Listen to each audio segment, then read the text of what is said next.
Glórias a Deus. Nós temos meditado no livro de Colossenses, no capítulo 1, e é onde eu quero pedir que você abra. Colossenses capítulo 1, nós vamos ler dos versos 13 ao verso 29.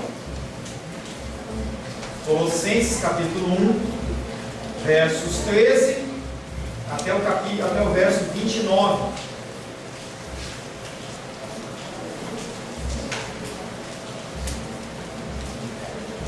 Versos 13 ao 29. A concretização do capítulo 1 vai ficar para 2015, não tem jeito. Colossenses capítulo 1, versos 13 a 29, assim diz a palavra de Deus.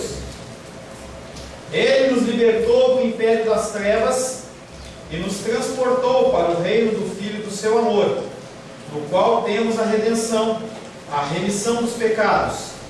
Este é a imagem do Deus invisível, o primogênito de toda a criação, pois nele foram criadas todas as coisas, nos céus e sobre a terra, as visíveis e as invisíveis, sejam tronos, sejam soberanias, quer principados, quer potestades. Tudo foi criado por meio dele e para ele. Ele é antes de todas as coisas. Nele tudo subsiste. Ele é o cabeça do corpo da igreja. Ele é o princípio, o primogênito dentre os mortos, para em todas as coisas ter a primazia, porque aprove a Deus que nele residisse toda a plenitude,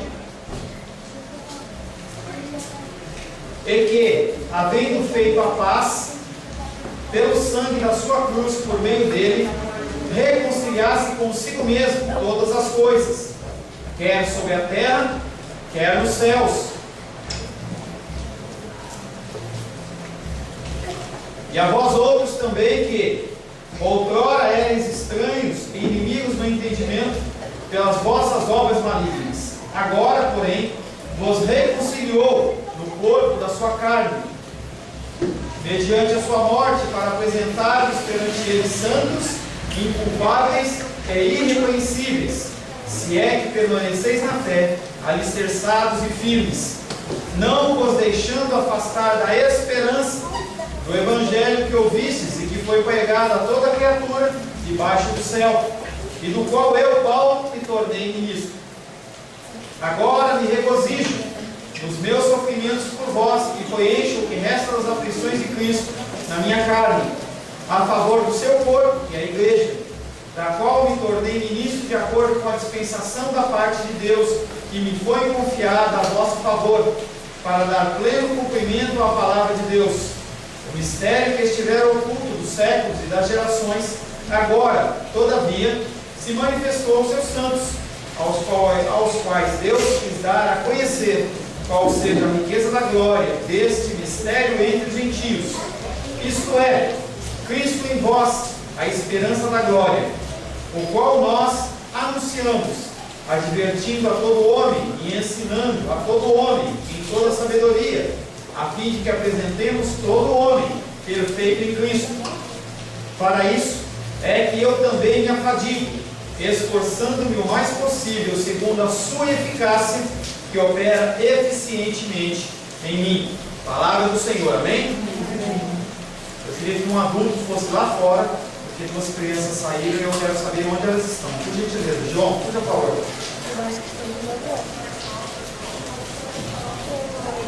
Amém, já voltaram. Glórias ao Senhor, palavra de Deus. Senhor, em nome de Jesus, nós lemos a Tua palavra. A Tua palavra é verdade. A Tua palavra, Pai querido, é força. A Tua palavra é vigor. A Tua palavra, Pai querido, nos traz ensinamentos e nos mostra, Pai querido, o caminho que devemos seguir. Queremos nesta noite nos submeter ao Senhor, pedindo a Ti que, através do Teu Espírito Santo, o Senhor venha trazer um recado santo aos nossos corações, para que nós possamos, Pai, entender a Tua palavra, nos conformar à Tua vontade, e assim ser encontrados como servos e servas bons e fiéis em quem o Senhor tem prazer. Sabemos que tudo provém do Senhor, tudo é para o Senhor, e nós nos submetemos à Tua vontade, consagrando ao Senhor esse tempo, em nome de Jesus. Amém. Semana passada e semana anterior, nós falamos sobre a graça do Senhor na criação, a excelência de Cristo na criação, a excelência de Cristo na redenção. E agora nós estamos retomando este assunto, falando novamente de Cristo. Pastor, novamente nós vamos falar de Cristo. Enquanto nós estivermos vivos, enquanto houver fôlego de vida na minha boca, eu vou falar de Cristo. Tá? Porque não há outra mensagem a não ser Cristo. Não há outra mensagem a ser declarada a não ser Cristo. As pessoas precisam de Cristo, nós precisamos de Cristo, e Cristo tem que ser declarado. A Ele toda a honra, a Ele toda a glória e a Ele todo o louvor. Apocalipse 1:21 diz: o novo tema dessa mensagem de hoje é o amor reconciliador de Cristo. É bem encaixado com o dia de hoje, que é o dia de Santa Ceia. Mas a palavra é dura. A palavra não é uma palavra simples, não é uma palavra tranquila.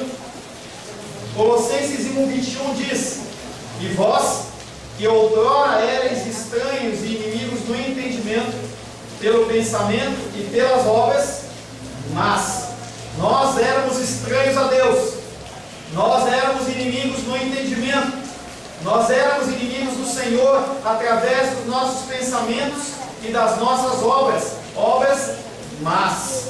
Tudo que o apóstolo Paulo tinha falado de uma forma geral, ele agora particularmente fala para mim e fala para você, para que nós possamos nos sentir culpados. A palavra de hoje tem o intuito de fazer você se sentir culpado, se de alguma maneira você se afastar dos ensinamentos de Cristo, para como você era antes, estranho de Deus, como você era antes cego, alienado dos caminhos do Senhor. O apóstolo Paulo, ele apresenta a gratidão que nós temos que ter pelo Senhor. Nós temos que entender que o Senhor morreu por nós, que nós temos aprendido disso, e nós temos que nos firmar segundo os ensinamentos do Senhor. Paulo nos conduz para que nós possamos reconhecer em nós mesmos o benefício da redenção. Nós não merecíamos, e o Senhor nos concede a redenção. Pois antes de Cristo, nós éramos totalmente, na nossa mente, no nosso sistema mental, totalmente alienados de Deus. A gente não conseguia enxergar Deus, a gente não conseguia perceber Deus, a gente andava segundo o conselho e a nossa vontade. Mas a partir de Cristo, nós podemos contemplar o nosso Senhor e o nosso Salvador.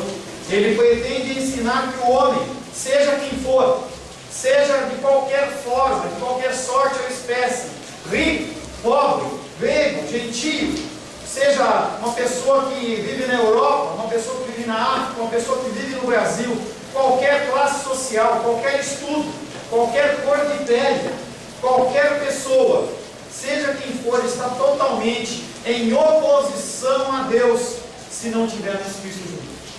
Se nós não tivermos Cristo, sem a criação, sem a orientação do Espírito Santo, sem a direção do Espírito Santo, você é inimigo de Deus.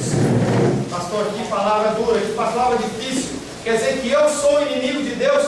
Se você não é dirigido por Deus, se você não é dirigido pelo Espírito Santo, você é encontrado como inimigo de Deus. As pessoas que andam no mundo e não têm Cristo no coração são inimigos de Deus. Por isso que nós temos que falar do amor do Senhor, para que essas pessoas possam encontrar a luz. O termo inimigo, ele tem dois significados. O significado passivo, em que você sabe que a palavra fala para você fazer algo e você não faz. A palavra tem várias ordenanças, as quais nós não cumprimos, e nós, de uma maneira passiva, nós nos declaramos inimigos de Deus. E também há uma maneira ativa. O inimigo nos constrange, o inimigo nos apresenta pratos de lentilha, e nós, de acordo com a palavra que nos é pregada, nós agimos contrário à palavra de Deus. Deus fala, não faça isso, e você vai e faz. Você pode ser contra Deus de uma forma negativa, de uma forma passiva, como também de uma forma ativa. É-nos apropriado em ambos os aspectos, na medida em que dizemos ser de Cristo e não viver como Cristo manda. Então você pode falar assim: não, pastor, mas eu sou batizado, eu aceitei Cristo como Salvador. Nós temos falado bastante sobre isso. Se você não gera frutos através do Espírito Santo, você é muito menos um cristão. Muito menos um cristão. E você também é encontrado como inimigo de Deus. Dizemos ser de Cristo, mas nós vivemos as sujeiras do mundo. Nós dizemos ser cristãos lavados em delitos e mentimos, e fofocamos, dizemos que somos maledicentes, não ouvimos a palavra, não lemos a palavra, não temos tempo devocional, não temos tempo de oração. Cada pensamento nosso é um pensamento que tende para a nossa carne, que tende para sermos inimigos de Deus. Romanos 8:7 diz: por isso, o pendor da carne é inimizade contra Deus, pois não está sujeito à lei de Deus, nem mesmo pode estar. Quando você entrega a sua vida à sua carne ela é tendente ao mal, e você age de uma maneira errada, de uma maneira contrária à vontade do Senhor. Nossas obras, motivadas pelo nosso coração, são más. Você pode tentar fazer o bem, mas a motivação do meu coração e do seu coração, se não for o Espírito Santo, é uma motivação errada, e as nossas obras são más. Com base nos seus efeitos, nós mostramos que nós não só somos inimigos de Deus, mas nós nutrimos no nosso interior um ódio por aquele que é o nosso Criador. 1 João capítulo 2, verso 4 e verso 11 diz o seguinte: aquele que diz, eu o conheço, e não guarda os seus mandamentos, é mentiroso. Toda vez que você se diz cristão, e você não age conforme uma palavra que você conhece, que você sabe, você é mentiroso, e nele não está a verdade. Aquele, porém, que odeia o seu irmão, está nas trevas. Se você odeia o seu irmão, você está nas trevas. Não adianta você falar que você é cristão, porque você não age como. E ainda nas trevas, e não sabe para onde vai, porque as trevas lhe cegaram os olhos. E a gente encontra pessoas que dizem que amam a Deus, mas que não tratam o seu irmão como um próximo. Você cumprimenta, você fala um oi, fala um boa noite, mas você não está nem um pouco preocupado com a situação, se essa pessoa está passando fome, se ela está passando frio, se ela precisa de uma carona, o que quer que seja. Cristãos não fazem isso. Cristãos não devem fazer isso. E quando você faz isso, você manifesta o ódio que você tem pelo seu Criador. Enquanto os homens lutam para livrar-se das suas culpas, porque é isso que a gente faz, nós lutamos para livrar das nossas culpas. E quando você olha a vida, por exemplo, de um traficante, em que ele é uma pessoa que dá as cestas básicas, se você acha que o traficante na favela, ele é odiado, você está enganado, porque ele, na favela, ele dá cestas básicas, ele cuida das pessoas quando alguém precisa de um tratamento médico, o tratamento dental, é ele que ajuda, não é o SUS, não é o governo, não são os cristãos. Mas aquele homem tem a motivação no coração apenas de livrar-se da sua culpa, e nós agimos de maneira semelhante aos traficantes. Nós tentamos apenas tirar a culpa do nosso coração. E aí Deus olha para mim e olha para você, e Ele simplesmente exibe que a minha impiedade e a sua impiedade está sendo mostrada através de obras externas que são aparentemente boas, mas elas não são boas, porque a motivação é simplesmente fugir da ira vindoura. Eu quero que você se lembre daquela passagem quando João Batista, ele estava batizando, antes de batizar Jesus, os fariseus, os hipócritas, eles iam a ele ser batizado, e ele olhava e falava assim: quem ensinou vocês a fugir da ira vindoura? Não é por obras que você vai ser salvo, não é pelo seu proceder, e como eu falava pela manhã, você age de uma maneira diferente porque você é salvo, e não você age de uma maneira diferente para ser salvo. Não pode haver esse tipo de motivação. O que é dito aqui contra os colossenses também é aplicável a mim e a você, pois alguns são chamados, desde o ventre materno. Alguns nasceram em famílias cristãs, como por exemplo, a irmã Naldinha, ela nasceu numa família cristã. Desde o ventre ela foi ensinada. E aí simplesmente o Senhor ele se manifesta antecipadamente sobre a vida dela e sobre outras pessoas que nasceram num lar cristão. E aí o que acontece? A pessoa ela é eximida de manifestar tantos frutos errados. E nós que não nascemos num lar cristão, o Senhor ele permite que a gente viva uma vida inteira simplesmente para manifestar as obras de Cristo na minha vida e na sua vida, mostrando quão pecaminoso sou eu, quanto pecaminoso é você quando entregue segundo o seu coração. Essa é apenas a diferença entre uma pessoa que é cristã desde o ventre e uma pessoa cristã que aceita o Senhor depois como Salvador. Não se engane, nem carteirinha de igreja, nem tempo de igreja faz diferença nenhuma. Não faz diferença nenhuma. Você se diz cristão, aonde estão os frutos da sua conversão? Sem Cristo e sem a orientação do Espírito Santo, eu e você somos inimigos de Deus. Nós odiamos a Deus. Colossenses 1:22 diz: agora, porém, ele vos reconciliou no corpo da sua carne, por meio de sua morte, para diante dele vos apresentar santos, imaculados e irrepreensíveis. No seu corpo de carne. A expressão aponta para o corpo humano que o Filho de Deus teve em comum conosco. E só teve isso em comum conosco, o nosso corpo. Ele teve de vestir-se da mesma natureza, minha e sua. Tomou sobre si esse corpo terreno, passou e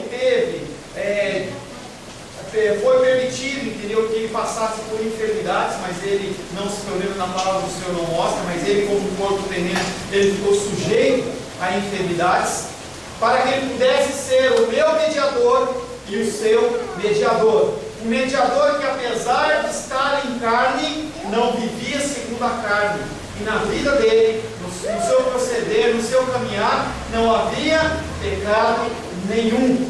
Não havia nenhum pecado, ele foi isento de pecado.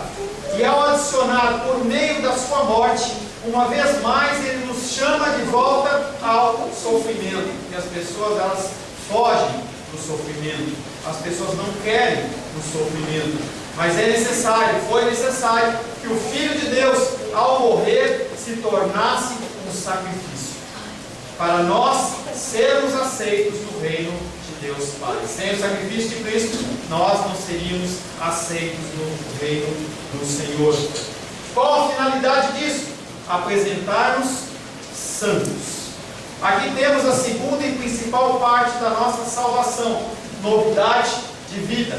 Cristo morreu e ressuscitou também para que você vivesse em novidade de vida, para que você pudesse, de fronte dos pecados, de fronte das mazelas que o teu coração intenta agir, ter a força através de Cristo para mudar. Pois a totalidade da bênção da redenção consiste principalmente nessas duas coisas. Primeiro, remissão dos pecados. Segundo, regeneração espiritual. Jeremias capítulo 31, 33 diz: porque esta é a aliança que firmarei com a casa de Israel. Depois daqueles dias, diz o Senhor, na minha mente, na sua mente, na mente do povo de Israel, eu lhes imprimirei as minhas leis.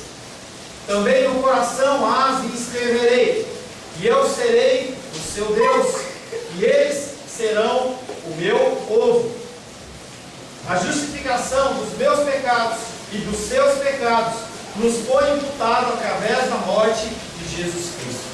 E isso torna os nossos pecados, uma vez perdoados, eles deixam de existir, eles são apagados no livro da vida, ele é apagado do conhecimento de Deus. Também há outro benefício igualmente extraordinário que nós recebemos, algo que não pode ser comprado, algo que não pode ser adquirido, e se chama o dom do Espírito Santo de Deus. A partir do momento em que você aceitou o Senhor como Salvador, o Espírito Santo de Deus, o próprio Deus, vem habitar através do Espírito Santo dentro do seu coração. E a partir daí você pode ter renovação, porque o Espírito Santo ele está na terra para nos convencer do juízo e do pecado. Essa santidade nada mais é do que aquilo que começou em nós e que cada dia vai fazendo progresso. Deveria fazer progresso. Nós temos que viver um tempo de santidade progressiva. A cada dia que passa, você tem que ir subindo os degraus de santidade. Talvez em alguns momentos você desça um degrau, mas você tem que estar sempre andando em direção ao alvo. Você tem que estar sempre caminhando em direção ao Senhor. Essa santidade nada mais é do que aquilo que começou em nós e a cada dia vai fazendo progresso. Porém não será perfeito até que Cristo volte. E falamos sobre isso pela manhã. Você continuará sendo pecador. Você é pecador.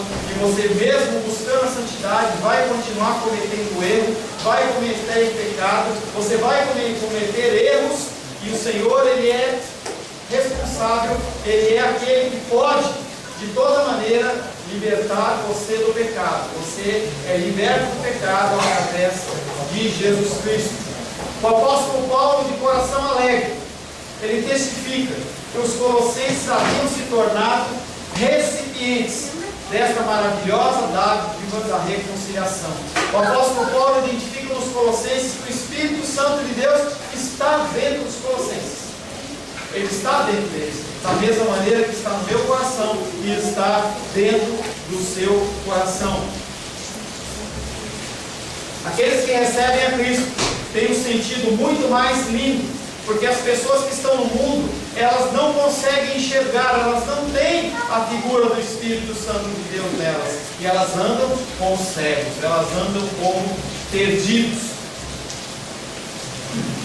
Paulo lembra que os colossenses de grande mudança que ocorreram na vida deles. Ele fala, gente, depois que Cristo entrou na vida de vocês, houve mudança. Depois que Cristo entrou na vida de vocês, eu posso perceber que houve transformação. Mas, cuidado, porque os ensinos errados, eles ficam permeando, eles ficam andando à nossa volta, tentando mudar o nosso entendimento. Cuidado, nós e os colossenses, como gentios, nós somos separados, nós somos alienados da comunidade de Israel. Perante Deus nós éramos estranhos, perante Deus nós éramos como inimigos, obscurecidos no entendimento, alienados em relação à vida de Deus. Esse estado de estranheza perante Deus não era devido simplesmente à minha ignorância ou à sua ignorância. Nossa carne, ela é tendente ao mal. A nossa carne, ela tende para o mal. Ela tende para o mal. Nós éramos estranhos, nós éramos hostis na nossa vontade. Nós odiávamos a Deus. Quando você olha para uma pessoa que não tem Cristo no coração e você fala de coisas de Deus para ela e ela não é tocada pelo Espírito, ela se sente indignada. O coração dela se arde de ira, porque ela percebe que algo está errado, mas ela não tem entendimento. Ela não consegue alcançar esse entendimento, porque o Espírito Santo de Deus não está nela. Tal hostilidade humana, ela é imperdoável, que é por natureza a condição do pecador, e nós, sem Cristo, merecemos a ira de Deus. Colossenses capítulo 3, verso 6 diz: por essas coisas vem a ira de Deus sobre os filhos da desobediência. A ira do Senhor, ela não vem sobre aqueles que são cristãos verdadeiros, porque quando o Senhor olha para você e olha para mim, Ele não vê a gente, Ele vê Cristo. Porque se Ele visse a mim e visse a você, a ira dele seria sobre a minha vida, seria sobre a sua vida. Não tem como você se achegar a Deus, não tem como você levar uma oração aos céus, se não for através de Cristo. Então as pessoas, elas simplesmente elevam no final de ano, as pessoas vão lá no mar, jogam flores no mar, fazem uma série de rituais que não alcançam Deus. A pessoa pode querer alcançar a Deus, mas ela não consegue alcançar a Deus. Efésios capítulo 2, verso 3 diz o seguinte: entre os quais também todos nós andávamos outrora, segundo as inclinações da nossa carne, fazendo a vontade da nossa carne e dos pensamentos, e éramos por natureza filhos da ira, como também os demais. Antes de Cristo no coração, você era filho da ira. Você era uma pessoa em que o Senhor olhava e Ele não tinha prazer, Ele odiava. Ele olhava para você e as pessoas entendem: não todas as pessoas são filhos de Deus. Todas as pessoas não são filhas de Deus. Apenas filhos de Deus são aqueles que têm o Senhor no coração. E têm o Senhor no coração e obedecem os seus mandamentos. E obedecem os seus mandamentos e dão frutos de transformação, frutos de arrependimento, frutos de mudança. Por meio do sangue de Jesus Cristo, do Filho do amor de Deus, a paz entre Deus e nós, entre Deus e eu, entre Deus e você, a paz ela foi restabelecida. Glória a Deus por isso. Em seu corpo de carne e por meio da sua morte, que era o único instrumento, porque no céu e na terra não havia ninguém capaz de abrir o selo, ninguém era encontrado, apenas Ele é digno. Foi introduzido um retorno à relação apropriada.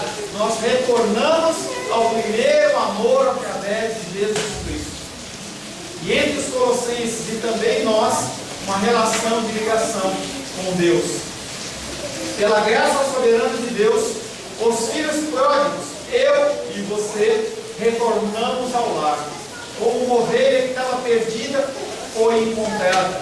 Como uma ovelha que estava perdida, o Senhor deixa os 99 no curral e vai buscar a mim, e vai buscar a você de uma maneira singular, de uma maneira especial. Cada um, se for contar a sua conversão, vai contar que foi de uma maneira diferente. E o Senhor Ele vai buscar a mim e a você e as pessoas que são dele, onde quer que for necessário. Ele deixa as ovelhas de lado, Ele guarda uma polícia que vai buscar aquela que estava perdida. E por isso que eu e você fomos alcançados. Glória, graça e misericórdia do Senhor. Há 3 significados dessa reconciliação. Para que Ele reconciliou? Pela morte expiatória de Cristo, o pecador ele é reconciliado com Deus. E aí nós podemos chegar ao Senhor. Além disso, tem 3 propósitos. Primeiro propósito: apresentar eu e você, os colossenses, santos, inculpáveis e irrepreensíveis perante o Senhor. Isso é, limpos de todo pecado e separados inteiramente para Deus e seu serviço. Pastor, como que eu posso ser apresentado a Deus no dia de hoje com todas essas características? Você não pode, mas através de Cristo você o é. Segunda, a fim de apresentar nós e os colossenses inculpáveis, ou seja, sem culpa nenhuma. Nós cometemos pecado e nós somos culpados, mas através de Cristo nós somos livres desta culpa. Filipenses capítulo 2, verso 15 diz o seguinte: para que vos torneis irrepreensíveis e sinceros, filhos de Deus, inculpáveis no meio de uma geração perversa, pervertida e corrupta, na qual resplandeceis como luzeiros do mundo. É para isso que nós somos separados, para que nós possamos ser luz no meio das trevas, no meio do seu trabalho, no meio da sua escola, no meio do Supermaia, aonde você andar, você é chamado para ser luz. Você é chamado para resplandecer, não a você, mas resplandecer Cristo. E o terceiro propósito, a fim de apresentar nós e também os colossenses como sacrifício perfeito, irrepreensíveis, completamente acima de toda e qualquer censura. Ninguém pode olhar para mim e para você, nem anjos, nem santos, nem principados, nem potestades, nem Satanás, nem ninguém pode olhar para mim e falar: ele é culpado, ela é culpada, porque Cristo já levou sobre si os nossos pecados. Tito capítulo 3, verso 10 diz: também sejam esses primeiramente experimentados. É por isso que a gente passa muita dificuldade. Nós temos que ser experimentados. para que nós possamos nos mostrar irrepreensíveis e assim exercer o diaconato. Não é só você ser diácono ou diaconisa, é você exercer o serviço de Cristo na igreja também, mas muito mais fora da igreja do que dentro da igreja. Nós somos experimentados para que a gente possa exercer o serviço de Cristo. Colossenses, hoje está tudo fora o negócio. Colossenses capítulo 1, verso 23. Contanto que permaneçais alicerçados e firmes na fé. E aí aparece uma condição. Contanto que permaneçais firmes e alicerçados na fé, não vos deixando afastar da esperança do evangelho que ouvistes, e que foi anunciado a toda criatura que vive debaixo do céu, e do qual eu, Paulo, fui feito ministro. Nessa finalização desse versículo, ele apresenta a maravilhosa, gloriosa volta de Cristo. É necessário preencher a condição da perseverança humana. O que é a perseverança humana? Você tem que continuar lutando, você tem que continuar caminhando. A perseverança prova o genuíno caráter da fé. Através da perseverança, Cristo olha para você e fala assim: realmente ele tem fé. Mas entendendo sempre que a nossa perseverança e a nossa fé não é a partir da minha força e da sua força. João 15:5 diz: eu sou a videira, vós os ramos. Quem permanece em mim e eu nele, esse dá muito fruto, porque sem mim nada podeis fazer. Você não pode fazer nada sem Cristo. Não tente fazer nada sem Cristo. Não tente ir ali numa casa de macumba, de candomblé, e você fala assim: não, a partir de agora eu vou guerrear contra isso. Se Deus não está com você, você vai desfalecer e cair. Tem gente que faz isso. Entra em guerras que não foi chamado, entra em lutas que não foram chamadas.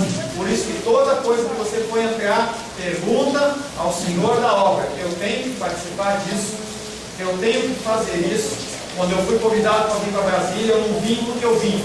Eu orei ao Senhor e o Senhor confirmou no meu coração: você vai porque é uma obra do Senhor. Quando nós fomos mandados embora da outra igreja e a gente começou a se reunir, eu perguntava: Deus, é a tua vontade? É o teu caminho? E aí o Senhor, ele vem testificando em cada lugarzinho que a gente passa.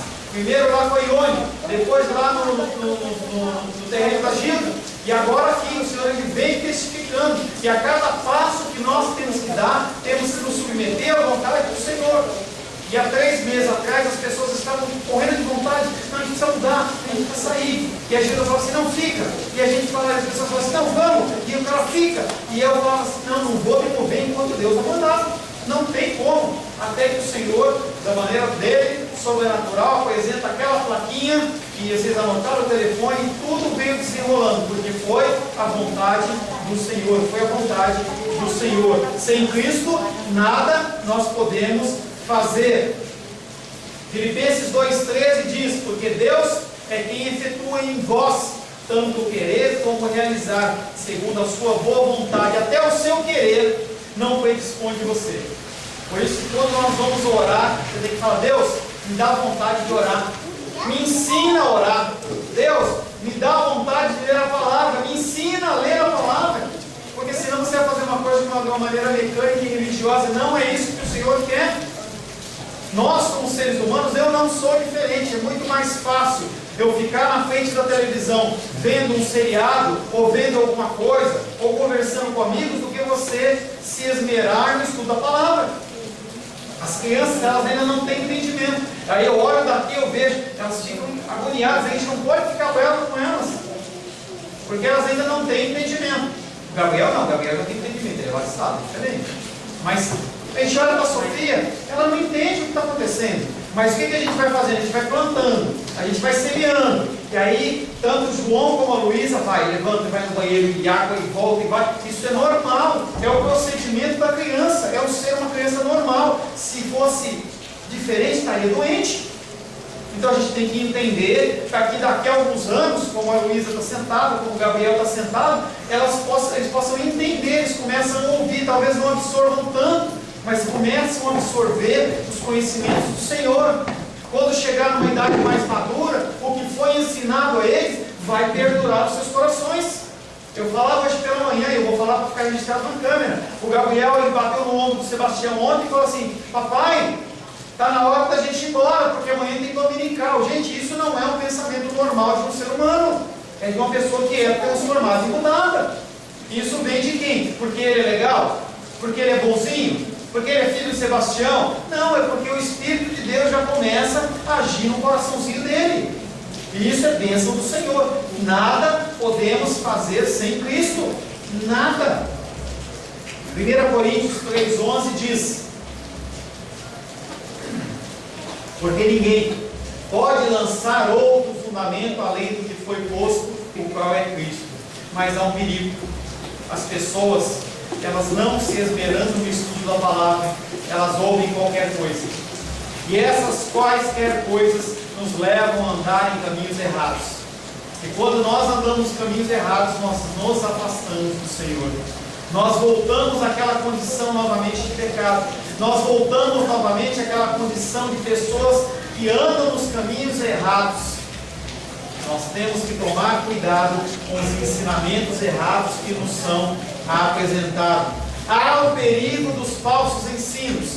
Há esse perigo que nos ameaça, assim como ameaçava os colossenses. Os colossenses, eles eram ameaçados porque estava havendo ensinos errados. O apóstolo está aqui a advertir os colossenses em não voltar ao seu antigo estado, não voltar aos vícios da alma, não voltar aos procedimentos errados que a gente tinha, mas a gente sempre procurar andar em novidade de vida, sempre olhando para Cristo. Toda a graça aqui concedida seria vã. Deus, ele derrama a graça dele, mas se você não se fixar, não perseverar no Evangelho verdadeiro, as coisas elas vão se perdendo, elas vão se diluindo. É que nem você ter alguma coisa muito preciosa e você simplesmente vai permitindo que aquilo vá sendo diluindo. Você vai colocando ensinamentos errados, entra um pouco de ensinamento errado aqui, entra um pouco de ensinamento errado ali, e o ensinamento vai entrando, daqui a pouco você está totalmente tomado por um ensinamento errado. Nós devemos nos esquivar, que nem um lutador de boxe. O lutador de boxe, conforme ele vai ficando hábil na luta de boxe, a pessoa vai dar o golpe dele, vai dar o soco, vai dar o jab, e aí ele desvia. Nós temos que fazer a mesma coisa. Não tente enfrentar ensinamentos errados, porque você pode ser envolvido por eles. A palavra de Deus diz que quando uma pessoa não confessar aquilo que você acredita, cuidado, muitas vezes nem receba ele na sua casa. Se ele quiser trazer ensinos de outras doutrinas, cuidado com pessoas que batem na tua porta, que querem trazer ensinos que vão te afastar dos caminhos do Senhor. Isso existe e é verdade. Nós devemos nos esquivar, nós devemos nos afastar desse tipo de coisa. A grande consumação, ela ocorrerá apenas quando Jesus retornar sobre as nuvens em glória. E esse tempo ele está acontecendo. Nós temos estudado em escatologia, os sinais dos tempos eles têm sido patentes aos nossos olhos. O Senhor Jesus está voltando. Maranata, vem Jesus. Nesse dia, o noivo, que é Jesus, ele virá buscar a sua noiva adornada. Sofonias capítulo 3, 17, para terminar, diz o seguinte: o Senhor teu Deus está no meio de ti, poderoso para salvar-te. Ele se deleitará em ti com alegria, renovar-te-á no seu amor, regozijar-se-á em ti com júbilo. Amém, queridos? Feche seus olhos.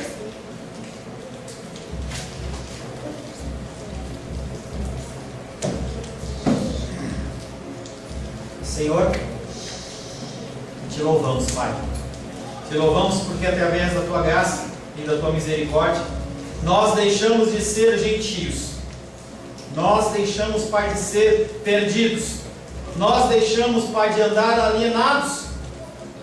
E através da dependência do Teu Espírito Santo, nós podemos andar em novidade de vida. Não pelas nossas forças, porque nós não temos forças, nós não temos capacidade, mas através do Teu sangue, do sangue do Teu Filho amado, que morreu na cruz do Calvário e ressuscitou. Nós temos a condição, nós temos a permissão, nós temos a capacitação de nos achegarmos a Ti, sem sermos consumidos. Queremos nos achegar ao Senhor, Pai. Queremos conhecer mais o Senhor. E para isso, Pai, nós nos rendemos à Tua vontade. Nós nos rendemos ao Teu querer. Agradecemos porque podemos estar nesta noite, Pai, comungando, Pai querido, na comunhão dos santos, através da Santa Ceia do Senhor. Queremos, Pai, pedir ao Senhor que desde já o Senhor transforme e mude nosso coração. Gere em nós, Pai, o arrependimento. Gere em nós, Pai querido, o desejo de Te conhecer mais, não no sentido religioso, mas no sentido de nos achegarmos àquele que é digno, àquele que é honrado, àquele que é glorificado nos altos céus. Em nome de Jesus. Amém.